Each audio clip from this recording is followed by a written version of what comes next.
Melhor e Mais Justo de hoje fala sobre o combate a empregadores que privam a liberdade e ferem a dignidade de trabalhadores brasileiros.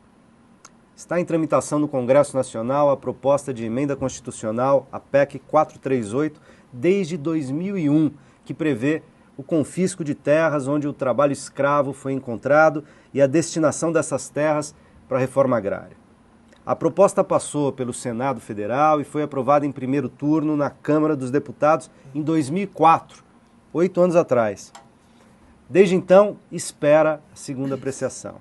Ao lado disso, atualmente, o deputado Cláudio Pucci, nosso convidado de hoje, inclusive, propôs e aprovou a criação de uma CPI sobre o trabalho escravo, como a gente já disse no primeiro bloco. Quais os entraves à votação da PEC 438?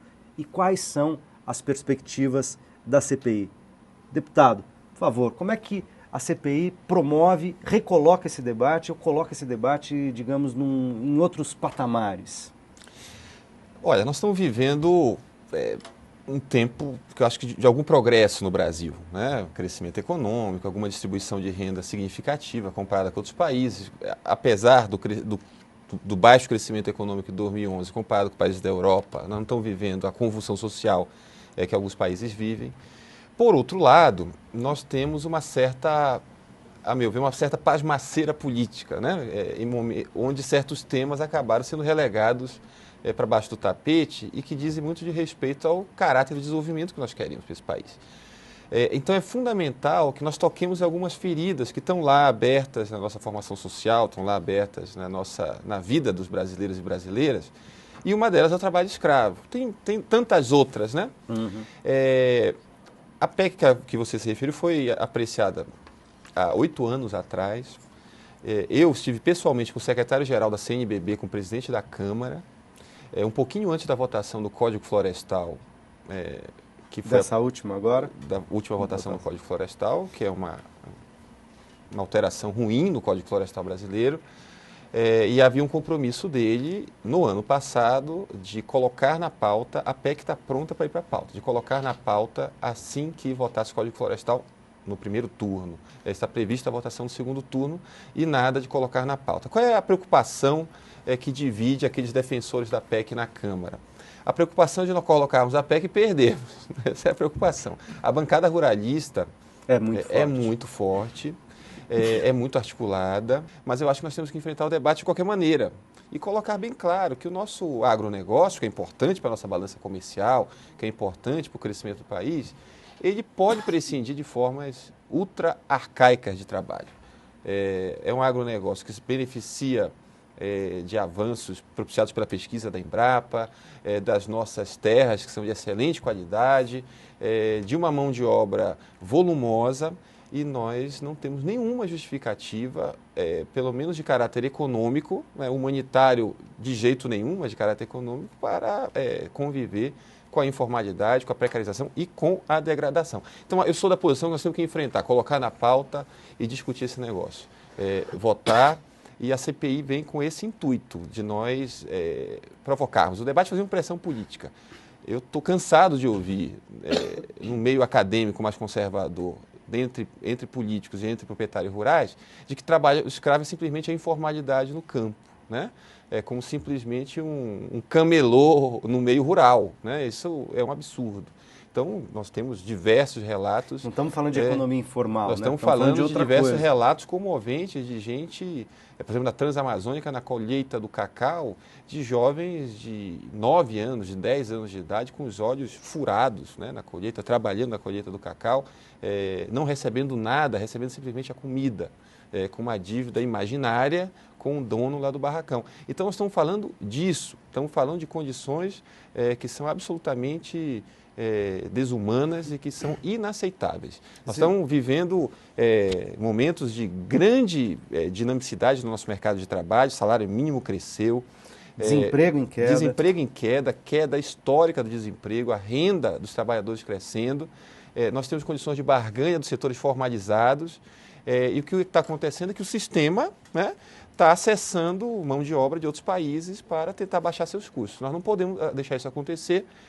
porque isso ocorre em outros países, ocorre nos Estados Unidos, ocorre, né, na transferência das plantas para as Filipinas, para Guatemala, com sweatshops. Aqui no Brasil nós temos que dizer que não, aqui não. Pois é, mas para a gente dizer que não, a gente precisa mexer numa questão que é absolutamente estrutural e que ninguém quer mexer, né? Nós temos uma conservação enorme dos grandes produtores, dos grandes proprietários nas estruturas de poder. Se vocês lembrarem, pré-constituinte de 88, havia um movimento nacional discutindo já o segundo Plano Nacional de Reforma Agrária, com acordo entre todas as partes. Os ruralistas fizeram leilão de gado, armaram suas baterias e conseguiram colocar no Congresso Nacional 155 parlamentares do bloco ruralista. Perdeu-se qualquer possibilidade. Quer dizer, a Constituição de 88 é pior que o Estatuto dos Militares no que se refere à questão agrária, porque nem o sentido social da propriedade foi preservado, né? Portanto, a gente tem uma continuidade de um grupo político no poder que não quer, em hipótese nenhuma, democratizar o país, mudar as estruturas de produção e respeitar o trabalho. Então, acho que não dá para falar que está caindo o desemprego, que tem mais gente articulado, quando na outra mão você tem crescimento do trabalho escravo, exploração, superexploração de crianças no trabalho, o Estatuto da Criança e do Adolescente que não é respeitado por quem não tem direito, porque quem não tem direito não está no Estatuto, não é? E acho que vale a pena pensar também um modelo de desenvolvimento. Quer dizer, nós falamos que estamos nos desenvolvendo, para quem já tem, está, né? Então, nós estamos o quê? Destruindo a natureza, voltando à monocultura de exportação de produtos que efetivamente destroem o nosso meio ambiente, a cana-de-açúcar, os eucaliptos, etc. E nós não estamos fazendo uma coisa super importante no rural, que teria consequências imensas no urbano, que é apoiar a agricultura familiar, que é quem produz alimento e quem, de fato, abastece a sociedade brasileira. Então, nós começamos a importar feijão, um país agrário que não consegue produzir para sua própria sobrevida, é uma vergonha. Industrialização precarizada, a agricultura voltada para interesses que são interesses internacionais, que não são interesses nossos, e de um mecanismo de poder. Acho que agora nós temos que começar a falar que o nosso país não está em desenvolvimento, ele está entrando numa rota de colisão consigo mesmo e que o crescimento econômico, ele também está centrado em coisas muito artificiais, porque é o meio financeiro que manda, né?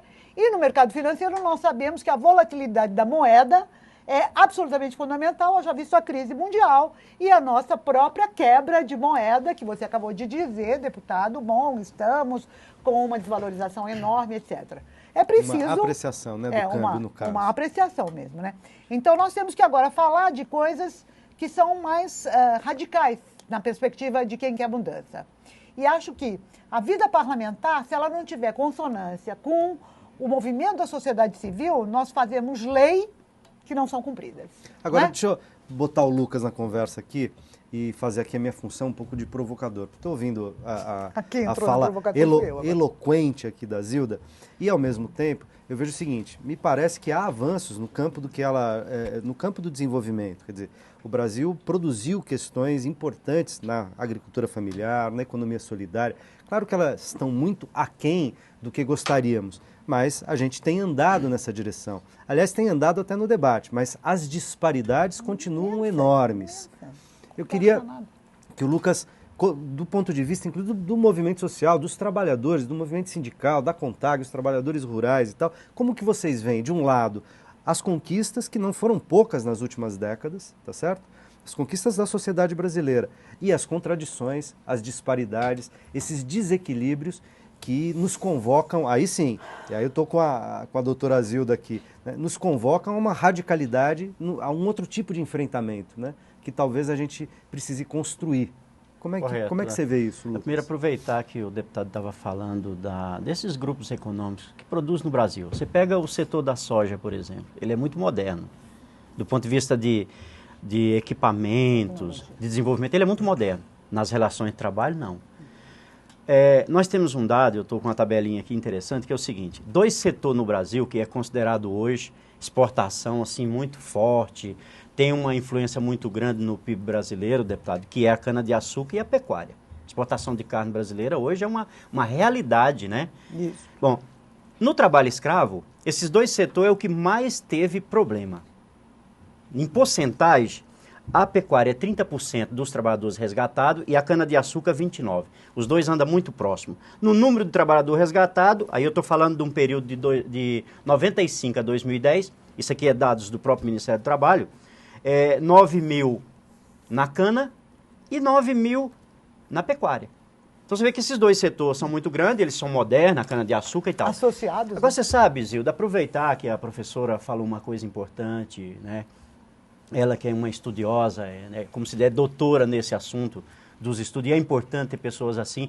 Veja bem, esse setor aqui é financiado, sabe por quem? Pelo BNDES, Pois é. que usa dinheiro para o desenvolvimento de projetos e tal, de crescimento. Pois é. 40% desse dinheiro, deputado, vem do FAT, que é um dinheiro do trabalhador. Fundo de Amparo ao Trabalhador. Como é que você usa um dinheiro para mecanizar, gerar trabalho escravo e gerar um desenvolvimento, pelo menos chamado de desenvolvimento, à custa do dinheiro do Estado, dinheiro público? Quer dizer, por que o governo não usa mecanismo? Por exemplo, pegou um projeto que teve trabalho escravo, corta qualquer tipo de financiamento. Claro. Não dá para você dizer lá fora que a cana-de-açúcar no Brasil é uma coisa importante, produção de energia, à custa de trabalho escravo. Claro. Não dá para você dizer isso, isso tem que acabar. Nós vamos estar fazendo um movimento a nível nacional com 5 mil trabalhadores e trabalhadoras rurais de todo o canto do país. Da região norte, Pará inclusive, vem com 5 ônibus de trabalhadores.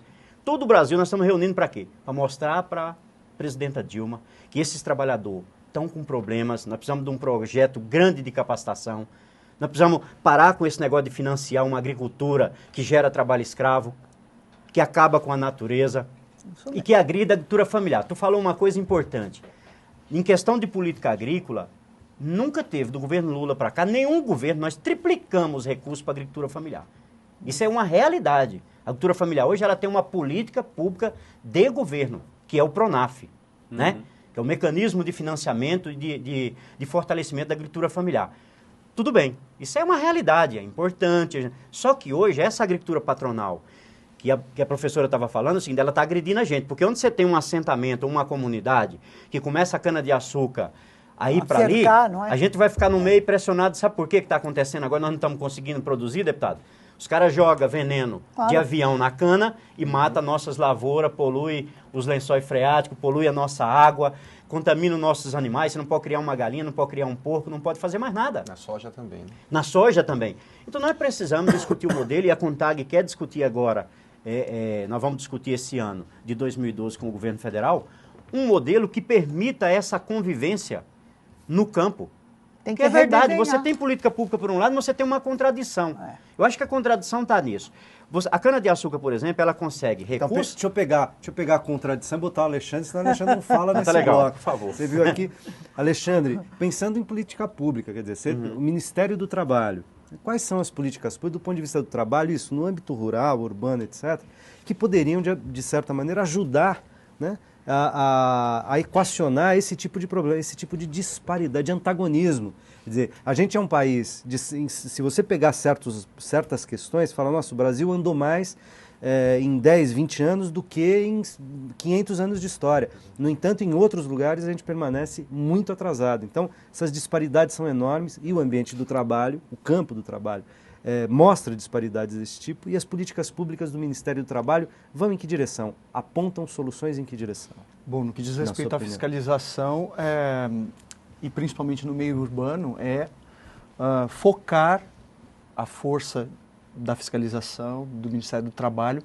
nos grandes conglomerados econômicos que terminam por se beneficiar do trabalho em condição análoga de escravo. E aí posso citar especificamente a cadeia do vestuário, que tem implicado, as fiscalizações do Ministério do Trabalho têm responsabilizado invariavelmente grandes grifes de roupas, grandes varejistas de roupas, que deveriam zelar pelo modo como aquela roupa é produzida. Então existe dentro dessa cadeia produtiva do setor de vestuário uma série de camadas de terceirização, quarteirização, quinteirização e que, em última instância, a empresa que é dona da marca diz que não sabe. Sempre a gente vai acompanhar esses casos e a desculpa será sempre a mesma. Isso não é problema meu, eu não sabia como isso era produzido.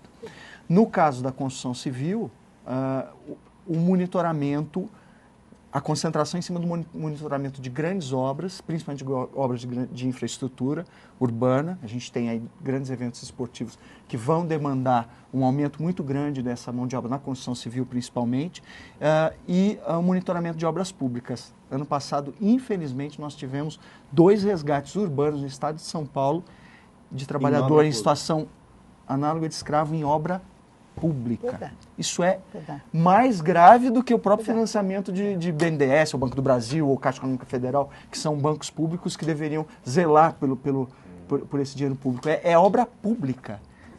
É uma coisa que, no nosso entender, é extremamente grave. Então, esses focos, essas prioridades, a fiscalização do Ministério do Trabalho tem muito claro.